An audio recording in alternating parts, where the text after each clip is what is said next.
made a few mistakes, but I'm improving. I'm human, but I've been making daily resolutions. I got to. You might do it different, but I'm not you. Hey, Mark. I'm self-made. I'm Hey, Mark. doing things that Mark. I was never taught. Hey, Mark. Hey, Mark. Hey, what's up? Welcome to another episode of Hey Mark, the podcast where I, Mark, get to be open and honest and authentic about conversations around, mental health, self-development, the struggles that we go through, how we kind of overcome them, and how they help shape us into the people that we are today. Now, today is actually a very special episode of this podcast because it's the very first episode of a segment I'm starting, What Would Mark Do? So this is an opportunity for you to engage with me. This is an opportunity for you to be on this podcast. If you don't want to have the full, 45 minute to hour and a half conversation with me, you just have maybe a question you want to ask me, a comment on the podcast, something you want to tell me about that you're proud of, anything like that. If you want to just reach out and have your voice be heard so that you understand a little bit better that you are not alone no matter what. And also probably to share these experiences with other people so they feel like they're not alone. If you're struggling with something, chances are someone else is as well. And I might not have the right answer for you because I'm just going to tell you what I would do in that situation, or, congratulate you if you've done something that you're very proud of. But this also allows people to, comment their piece of advice.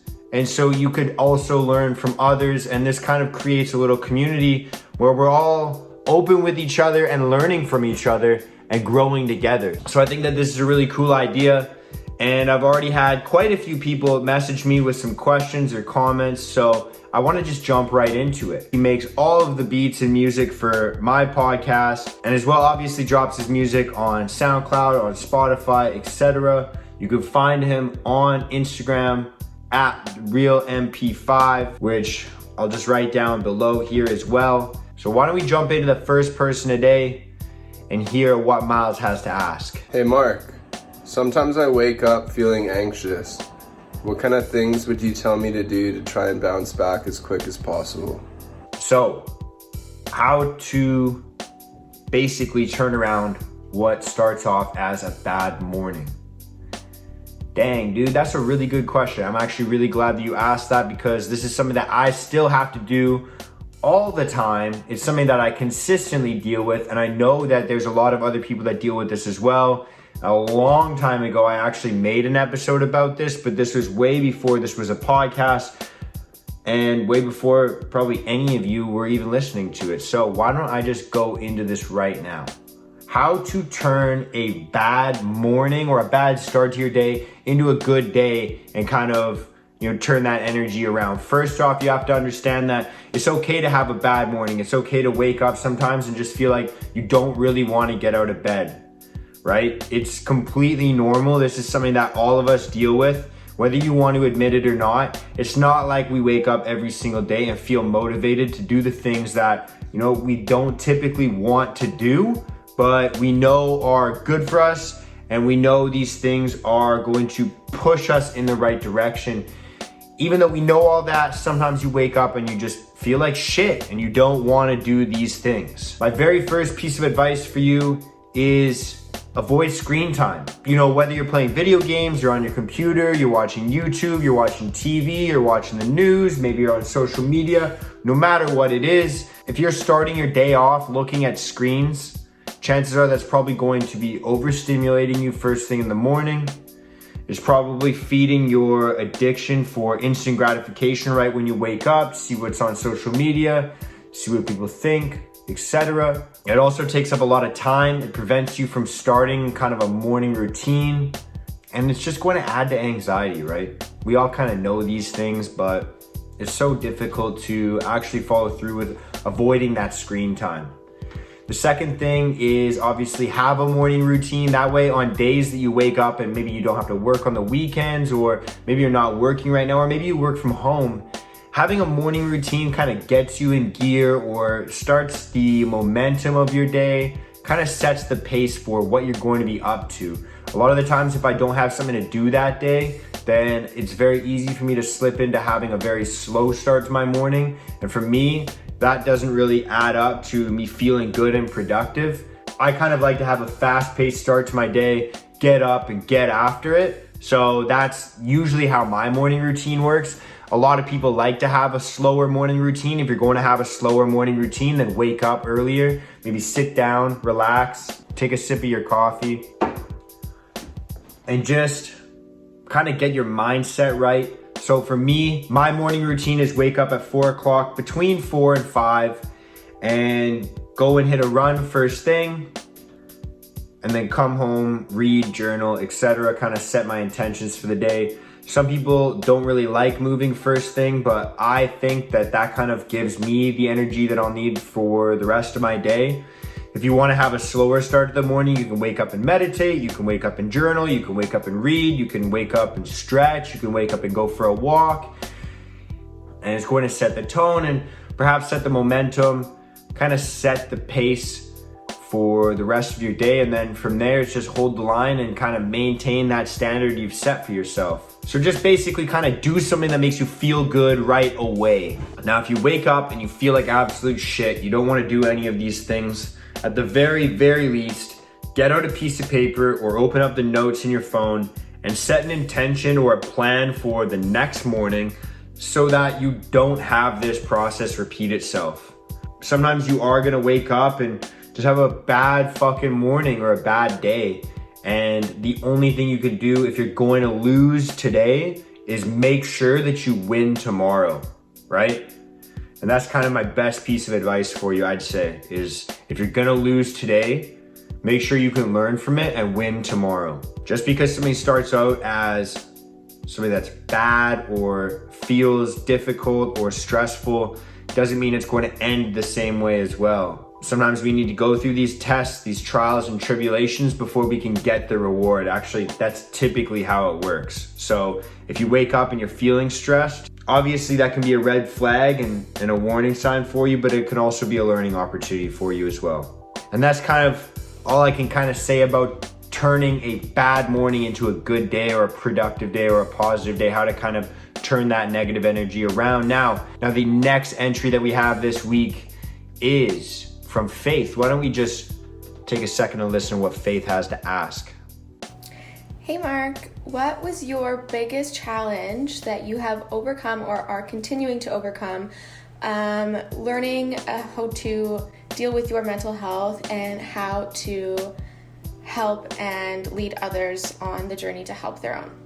So the biggest struggle that I have dealing with my own mental health and kind of talking about it and sharing that experience, and also the biggest struggle that I have in regards to helping out other people with their mental health or some of the struggles that they're going through right now.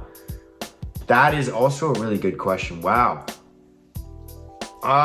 So this isn't really going to be an answer, I guess, that helps a lot of people with their lives. Maybe it will, but this is kind of a personal experience type of thing. You're forcing me to be vulnerable. I like this. This is uncomfortable. Let's jump right into it.